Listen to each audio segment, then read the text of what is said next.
Okay, here are a few of my favorites, movies and TV shows. Or favorites? Here are a few of my favorite movies and TV shows.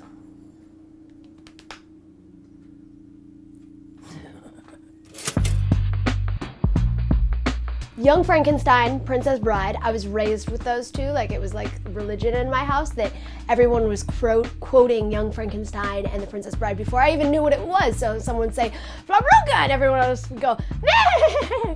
And I had no idea until I watched the movie. And so it's like childhood faves.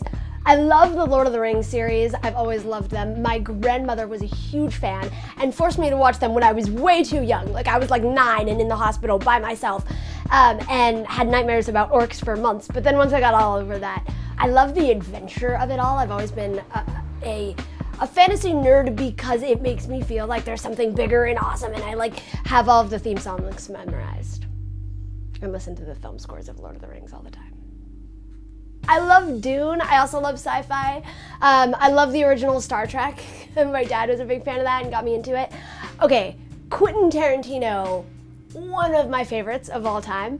And then when someone asks me to try and choose my favorite Quentin Tarantino movie, I actually like get sweaty palms. Like I'm actually starting to like clam up. Kill Bill Volume 2. Please don't hate me. Anyone who's a Quentin Tarantino fan, please don't be like, judge me, because this is really hard for me. Pulp Fiction, Inglourious Bastards. Oh, and then I love Dusk to Dawn. Very many people haven't seen that, and it's really cool. It's like this vampire one that Quentin Tarantino was actually in. He didn't direct it, but he did write the screenplay for it. Anyway, really cool movie, side note.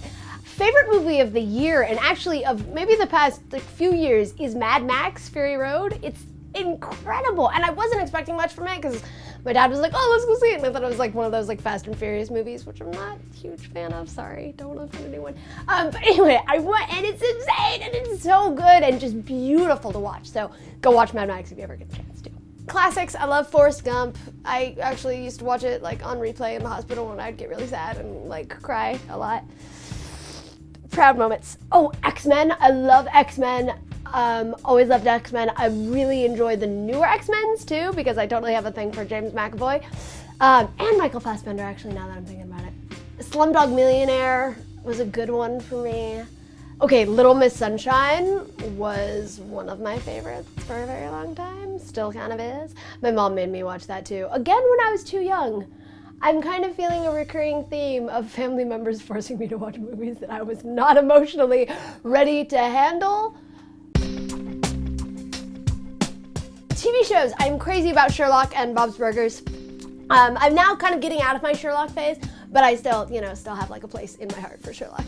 I love Bob's Burgers, like all-time favorite. Character I most relate with, I want to say Tina, but it's more like Louise. I'm way more of a Louise than I am a Tina, which is disappointing to me because Tina's the best. But I'm too evil to be Tina. Another really good TV show that I feel like doesn't get enough appreciation is Avatar: The Last Airbender, which is really, it's cool because it's super respectful of a lot of different Buddhist and Asian traditions and cultures, while also being like really funny and Americanized in a way that we can like accept it. But I actually remember getting like tons of wisdom from Avatar. Okay, so I have a serious obsession, and it's borderline on kind of weird. It's kind of one of those things that I don't actually really talk about that much because it's weird. It's not a cool obsession.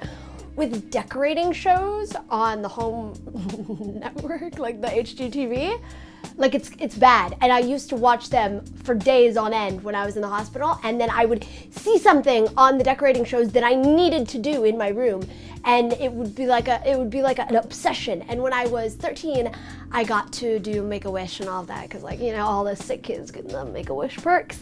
And I asked to have a room makeover done by someone who worked for HGTV, and it was probably like the best day of my life when I came back, and I got to like talk to the person designing my room about like what I wanted and all that, and then I got to see what they did, and I had like a heart attack. I love them so much. I don't know why. Food Network Channel 2. Oh my God, that was the best. I would sit there eating disgusting hospital food and watching people cooking gourmet yumminess on the channel and just pretend like I was eating what they were cooking, and it made the hospital food taste so much better.